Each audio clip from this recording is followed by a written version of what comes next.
अभी जी पंजाब से।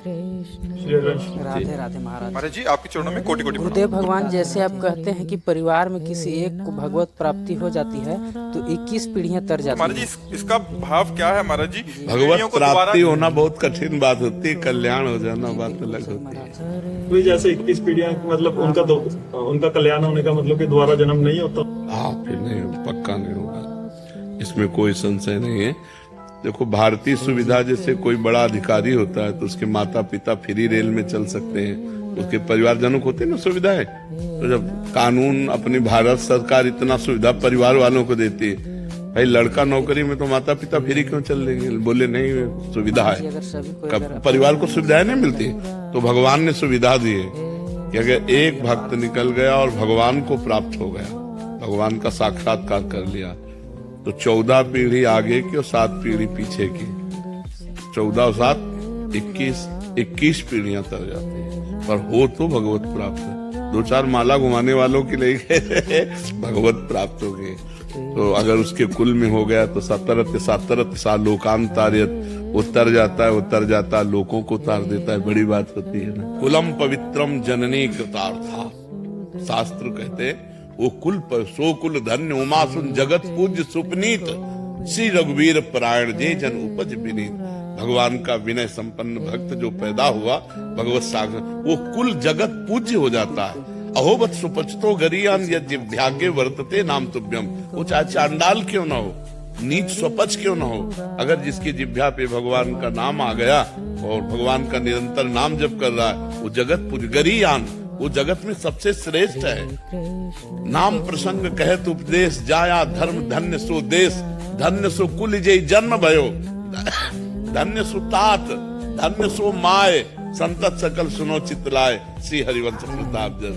नाम जप करने वाला बालक जिसके, तो वो देश धन्य, वो कुल धन्य, वो माता धन्य, वो पिता धन्य, धन्य धन्य हो जाते हैं। लेकिन असली भक्त भगवान का पैदा हो जिसके, उसके लिए लिखा हुआ है कुलम पवित्रम जननी कृतार्था। रेणु जी मथुरा से। राधे राधे महाराज जी। महाराज जी कि मैं पतिव्रत धर्म का पालन करते हुए अखंड सुहाग की कामना हेतु अगर नाम जप या पूजा पाठ करूं तो क्या मुझे भगवत प्राप्ति हो जाएगी? बिल्कुल हो जाएगी, बिल्कुल हो जाएगी, बिल्कुल हो जाएगी, बिल्कुल हो जाएगी। और भगवान आपके पति की आयु की रक्षा भी करेंगे, क्योंकि भजन में बड़ा बल है, तपस्या में बड़ा बल है, संयम में बड़ा बल है।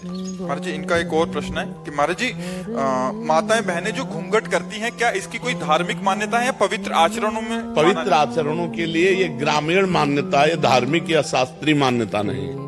ये जो घूंघट है, ये इसलिए कहा जाता है कि हम रूप दर्शन न करावें और न सहसा किसी के करें।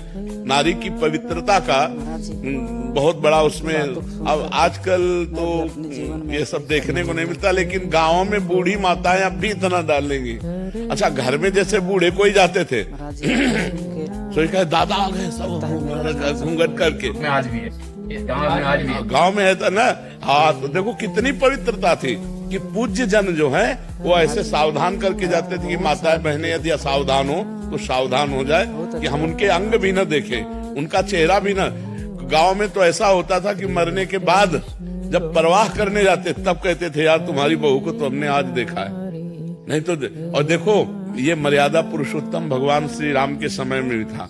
जिस समय सीता जी के शीश फूल आदि जो है वो लक्ष्मण जी को दिखाए कि सीता जी के आभूषण है, किष्किंधा में जब सुग्रीव ने दिए कि विमान के ऊपर से सीता जी, तो उनका प्रभु यदि माता के चरणों के कोई आभूषण होते, देवर हैं कि माता के चरणों के आभूषण होते तो मैं बता सकता था।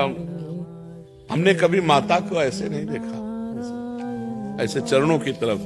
मतलब छोटा भाई बड़े भाई की पत्नी को माँ समझता था और बड़ा भाई छोटे भाई की पत्नी को बेटी के समान समझता था।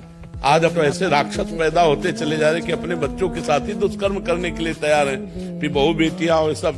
तो ये बड़ी पवित्रता का प्रतीक है। पहले ये कोई शास्त्रीय नहीं है, ये कोई शास्त्र में ऐसा आदेश नहीं है, ये ग्रामीण व्यवहार है। कुछ ग्रामीण व्यवहार ऐसे होते हैं जो कुल मान्यता हजारों वर्षों से चली आ रही। अब बड़ा समय खराब हो गया है और उसी का परिणाम भोगना पड़ रहा है। नहीं भोगना पड़ रहा है, फ्रेंड बॉयफ्रेंड, ये कहीं कोई मान्यता, कहीं कोई ऐसी अरे गांव के बुजुर्ग ब्याह तय कराते थे, बाद में दूल्हा दुल्हन देखते थे कि ये हमारी दुल्हन है, ये हमारे दूल्हा है। नहीं तो इतना घूंघट काढ़े और बस घर में आके पता चलता था कि ये हमारी दुल्हन है। और आजकल तो मतलब लिव इन रिलेशन के बाद ब्याह होते हैं, नहीं होते? तो क्या मतलब पवित्रता रह गई? क्या पहले ब्याह करके आते थे तो दुल्हन दूल्हा नहीं मिलते थे, पूरे गांव के देवी देवता पूजते थे बुजुर्ग, और खवा पिया के सबके आशीर्वाद लेके फिर वो गृहस्थी धर्म में जाते थे।